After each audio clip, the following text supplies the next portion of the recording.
In the age of helicopter parents and tiger moms, knowing how to best meet a child's needs is often unclear. Is stepping into their mess the right move, or is backing off a little bit better? Well, my next guest says it's time to get out of the way of growing opportunities and focus on creating a healthy attachment with your child.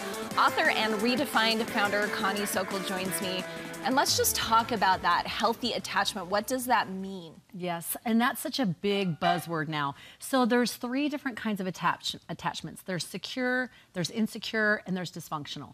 So we'll start from the worst to the best. This dysfunctional is when there's abuse or neglect. The child really can't trust what's going on. They're getting opposite signals from the person that they trust.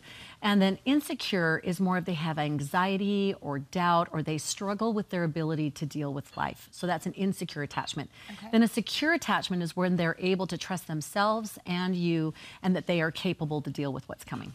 Okay, so talk to me about how we know what type of relationship I think most of us hopefully don't have the dysfunctional one. Right. How do we know which type of relationship we have? Well, and that's a good question, because then we can go through kind of a series of evaluative questions and say, where are my relationship attachments at? Like, what level and what do I need to improve on? Because we could all improve on any kind of a relationship, but we don't also want to be so nervous and so worried that we're really not being in a relationship. We're just like analyzing. Okay, and you have some tips. I do. I'm excited for these. Yes, great tips. So the first one is to let go of being a lawnmower parent. And a lot of people may not know what a lawnmower parent is. Well, we're familiar with the helicopter, yes, that's all about managing, right? And that was the big buzzword. Now, we've taken it even a beautiful step further, and we're not just managing. Now these parents are mowing down any obstacle that is in the child's way.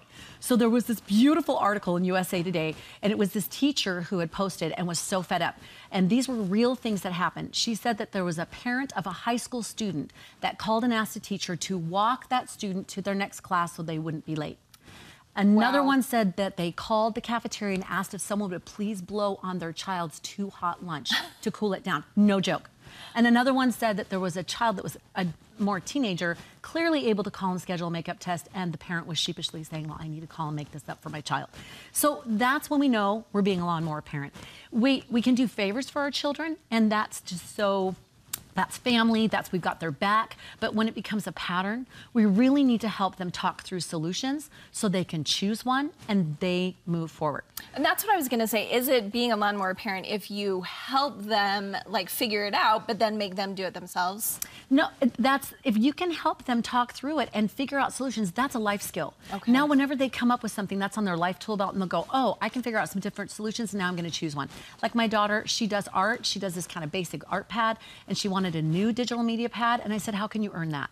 Totally happy to help you with that. So we came up with these ideas of she could draw animations, video animations for me and others, and get paid, and then she could buy her art pad. That's the solution, and she found it, and she moved forward on it. Okay, now your next one is the one that's tough for me, because you're saying that we do need to let our kids fail. Yes. Sometimes, but you said successfully fail, so help me understand that. Successfully fail. That means that they go through this life cycle that is not just a mom and dad thing, it's a life skill. So they have to learn desire, fail, and succeed, and they go through it over and over and over. So one of the best ways to help kids with being able to successfully fail is for them to get it in chewable chunks. So we help them grow in stages. We don't just go in the pool, sink or swim, but we grow in stages so that they start getting these patterns and file drawers of this is how I do life. So when I fall, I know how to get back up, and I know it's just a matter of time before I get what I want. So for example, my daughter, she had the opportunity to nanny in France. Well, what helped her to prepare for that, rewind, in high school, she went to New York on an interior design trip with school, so for a week. And then her friend and her took a trip to California, a senior trip, and drove all the way there and got all the accommodation and then drove back.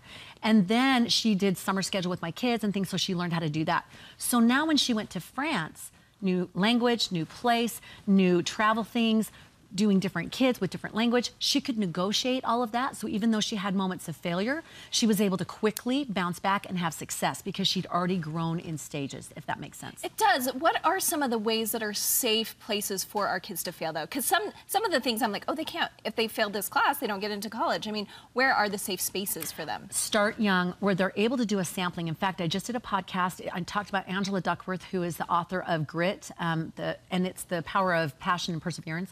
And she talks about let kids sample instead of getting them into advanced stuff at a very early age. When they sample, they learn, they try, they do, they fail, they try again, and it's still fun. It's still enjoyable, and they get that file drawer of failure, successful failure. So start early by letting them sample. All right, what's your last tip for us?